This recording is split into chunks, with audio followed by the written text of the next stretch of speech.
Hello and welcome back. So now let's switch to the local tiny stepping case.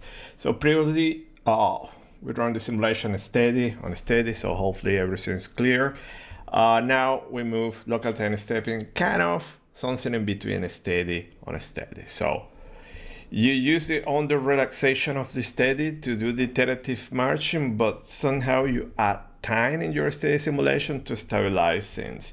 So that is what it's doing. To be a little bit more precise, each cell will see a different time step. Okay, so on a steady, we talk about global time stepping. One cell control everything. Here, each cell has have its own time step. So here also, to mention something, you have a link talking about now this steady state local time stepping. Here they make the specialization for BOF can be used for anything now. So it was introduced a while ago, and I have to say, commercial software, honestly, if you try to use a steady state approach, they will recommend you to use the pseudo-transient. It's called pseudo-transient local time stepping.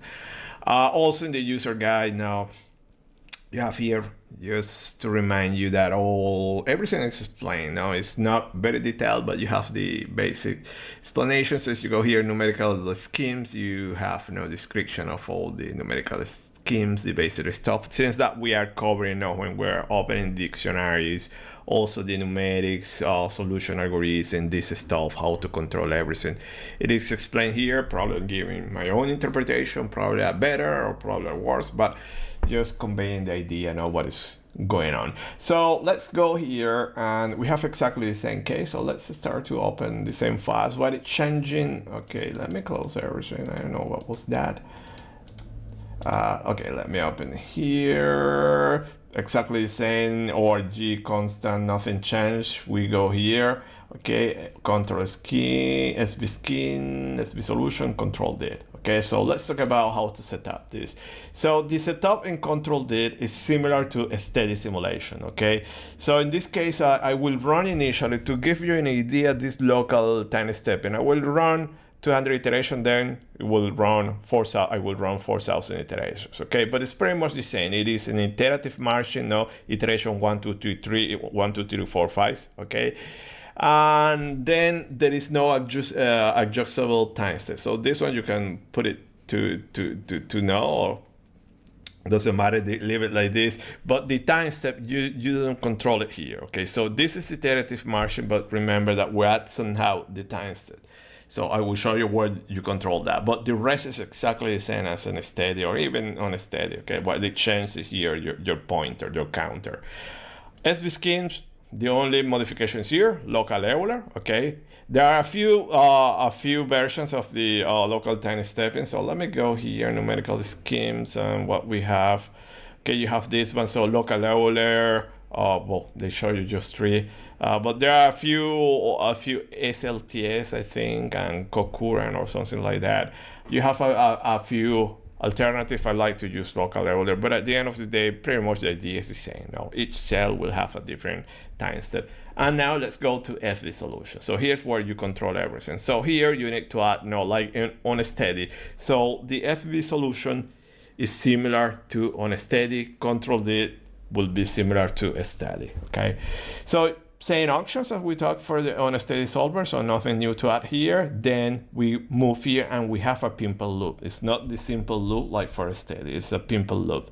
Same options as we mentioned, all these options. So during the numerics, we mentioned a little bit what is particular about this one node, what we are doing here, but it's recommended to put it yes. Then the autocorrectors, in this case I put 10, so I want to do 10 iterations, and then I added now this residual control. So if you reach this tolerance, stop, get out of that loop, because that loop is time consuming. You are repeating everything. So as we talked during the on steady, but the new entry here is this one. So you have this here, some comments, and this one here. So this is your new entry.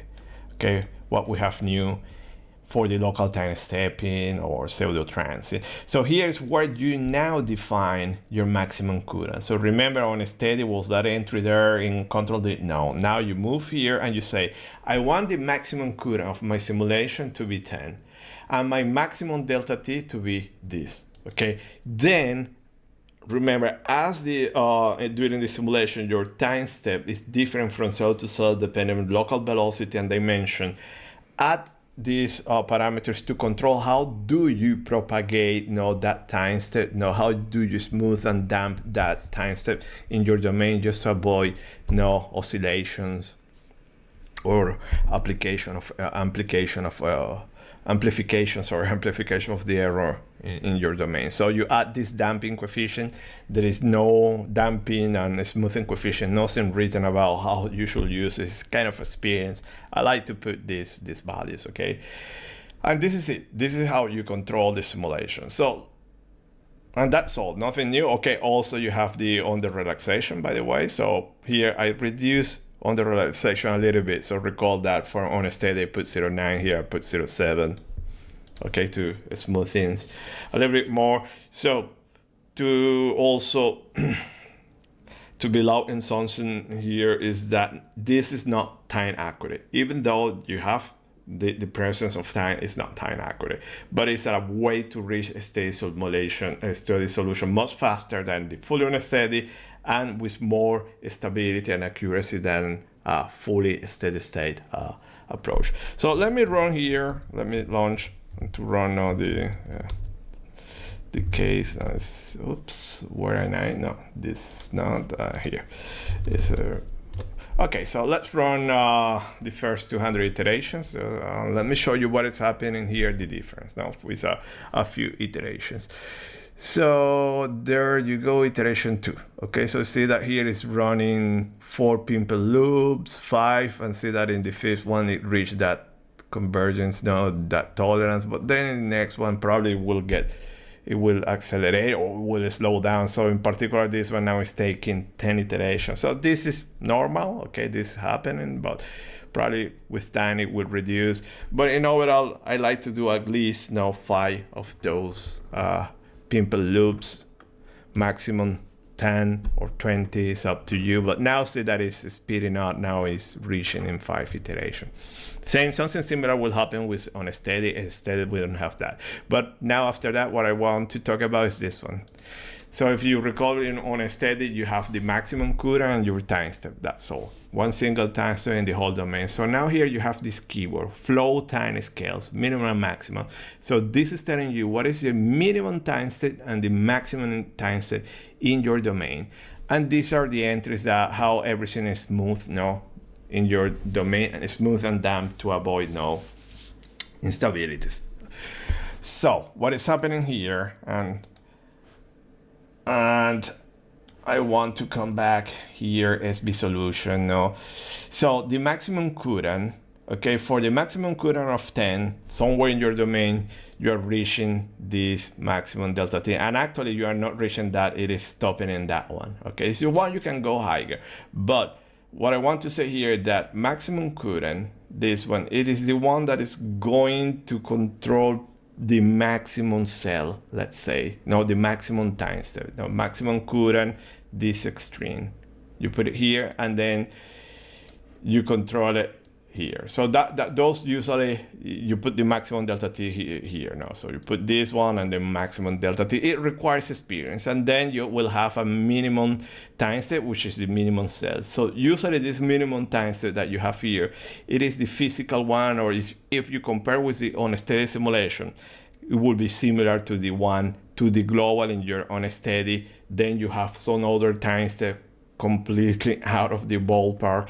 So those are the largest cells. So the idea is the largest cells propagate faster the solution. Smaller cells where things are happening with high velocity, keep it low, try to resolve everything. So this is what is happening in local time 7.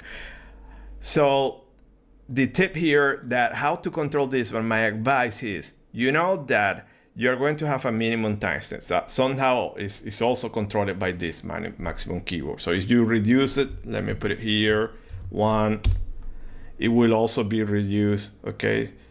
And if I read it, yeah, it will be also smaller. So see, -6. So one is controlling kind of the minimum and maximum scales, but I relate it more with the maximum because this one, as I say, will be directly related with the unsteady. So sometimes you can run the unsteady case when you are completely lost on this case, running a few iterations to get an idea, and you will know this minimum flow time, and also that will give you an idea of your maximum flow time. Now you increase it there. So see that you can change everything. So 10, and you put it there. Now it will increase, and then put an upper limit, because if you choose one that is too high, you risk also losing a lot of the physics. But my advice is these scales, try to keep it, let's say, don't get this scale the same order of magnitude, because it makes no sense. That will be global tiny stepping. Every cell have the same one. So there you have the analogy with the unsteady. So try to keep it 2 order of magnitude, a separation and a spectral separation of 2 order of magnitude, something like that. Don't go too large, because you might risk losing the physics. And let me see in what state I am here. Okay, I still can run. So let me go and put 100. Okay, so 100 will increase the times. Oh, sorry, I didn't need it. So I need to increase this one. So let me put 0.5. Okay, 100 is too high. So look at that, it increased to 0.5, and this one increased, and this one is going also larger. Okay, why? Wait. Okay. Okay, so it's not going. Okay, let me see. Where do I have that, sir? Here. Okay, so see that now it's increasing. So this one, it's always respecting the minimum scale with 10, but now the upper scale, it will go higher. So the 10, it will be 0.2 somewhere in the cell in your domain, likely in the strings you recall the mesh, but this is too large. Okay, look at that, you have too much separation, even though if nothing's happening here, it's too much. So that's why my advice is try to avoid that. So you run the simulation, you get an idea, you know that it's this one. So your minimum time step for that current. So you can reduce it here to get those two levels of separation between scales. So that is what I usually do. I'll already stop there. So that is my advice. Something that when you use commercial software, it's much easier. Commercial software, they have their own algorithm to control that. So hopefully you got the idea what is happening. But now that we have a solution, let's visualize now. Because the information of delta t is being saved. So remember, the delta t is not a single one. Okay, every single cell will have one, and that information is saved in this field. You see that R delta t. So this is a reciprocal of the delta t, now the inverse.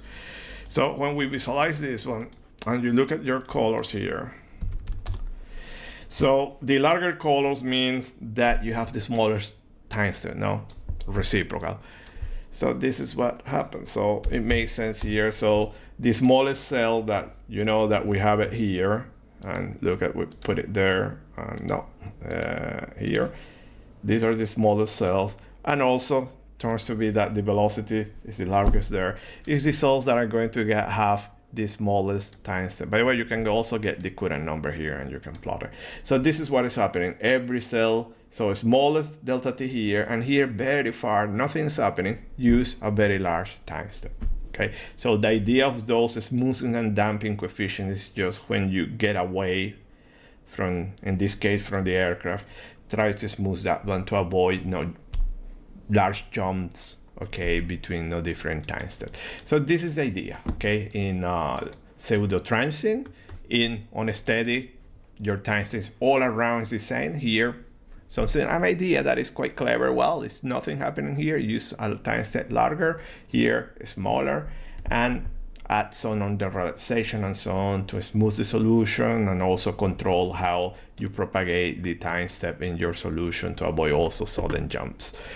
Then standard practice or best practice, I recommend this to keep this spectral separation between the smallest and largest tiny scales, to keep it something no more than, or at least let's say 2 order of magnitudes. You put one or the same time scale, it makes no sense because you switch to unsteady and you will get that solution. Okay, so 2 order of magnitude, probably no more than 3, but you need to check. It depends, very problem dependent. In this case, I'm using kind of two order of magnitudes to run this simulation.